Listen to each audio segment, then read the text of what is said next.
Hey, what's going on, guys? Archer Mark here, and I'm back with another figure review. And I have another Marvel Legends figure for you. This is one of the Build-A-Figures from the Avengers wave. This is Thanos. Really cool looking figure. Of course, no packaging because it is a Build-A-Figure, so we can just go straight into the figure. And let's give you, let me get a nice close-up. Look at that facial sculpt. It is so wicked. It is really well done.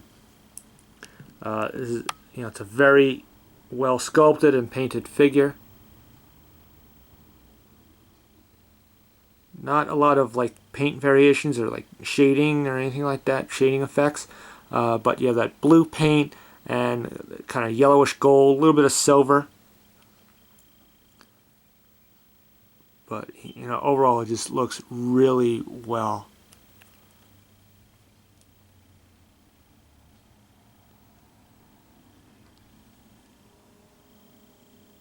See there, it's very cool. I love the little silver paint on the hands. It just really, this guy just looks badass. It looks like he could really do some damage. He could really just, don't want to meet this guy in a dark alley. Like he could really just pound the you-know-what out of somebody, I think. Very cool. And this guy is huge, as you can see. Just to give you a comparison, here's the Iron Man figure from the Avengers wave, and here's the Hulk, who is a lot bigger. But still, I think, could you just imagine these two guys going at it? Imagine a freaking colossal fight that I think would happen if these two guys saw some action. Maybe we'll see that in one of the Avengers movies. We'll see.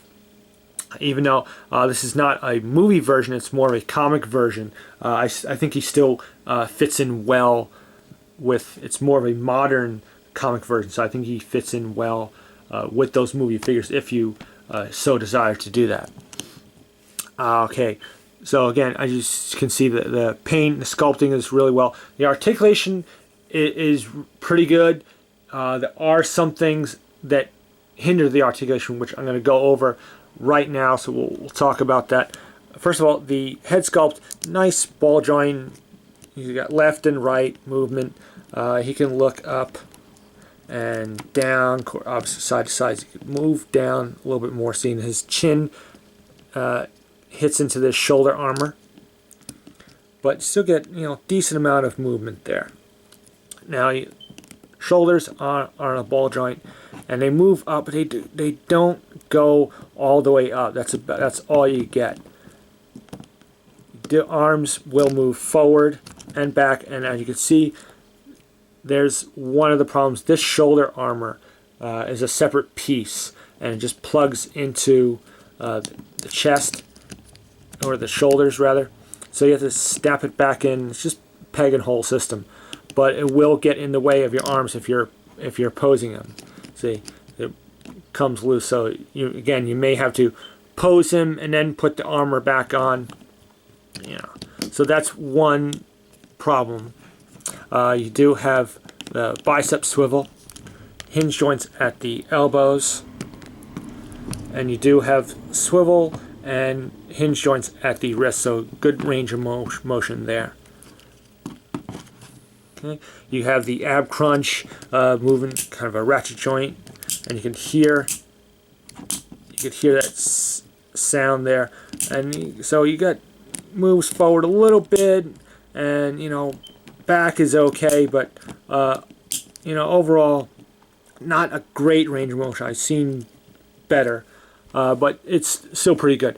Do have waist articulation, but you have this piece, this lower armor piece, which gets in the way of that. Normally, see, it looks fine. That's the way it should be, like up here. But if you want the waist to move, you got to kind of move it down a little bit, and so that's kind of a bummer, because it looks better there. The legs not a lot of in and out motion. You can't get much movement there. Legs move forward, an okay amount, and back not too much. Upper thigh swivel, double hinge joints at the knees, and hinge joints at the ankles, which are really tight. And you do have that rocker joint, so they move side to side fairly fluidly. So overall, the articulation isn't super great.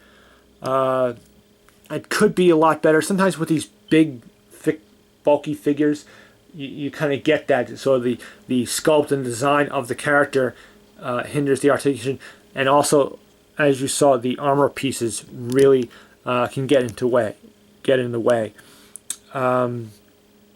Still not bad. I think you could still get him into some fierce kind of strong poses with him.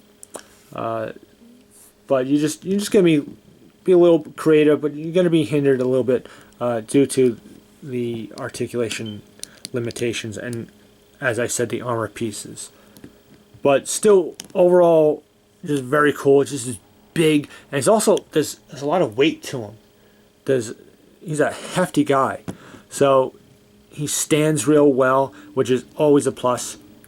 No accessories with this guy.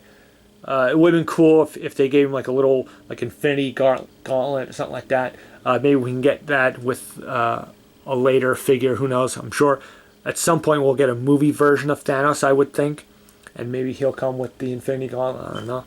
But overall, still a good figure. But I think the articulation could be just a little bit better. It's just the biggest things is that it's hindered by the armor pieces. But overall, still a cool figure to have. Hey, Avengers got to fight somebody, so why not Thanos? We saw Ultron in the movie, but it looks like with the next two Avengers movies, when they come out, they're gonna have to deal with this guy, I think. So very cool. You saw again. I think he works good with the movie figures, even though this is a comic book version.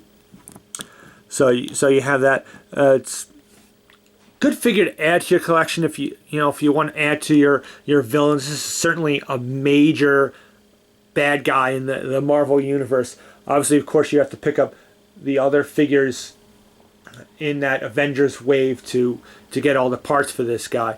But it's still worth. That wave is a good, strong wave, and you can still find them in stores. So you pick those up. I think it's still worth getting this guy, despite the limitations. It's still looks really good, and just cool and badass, and it's this big, huge guy. So you're getting your money's worth there.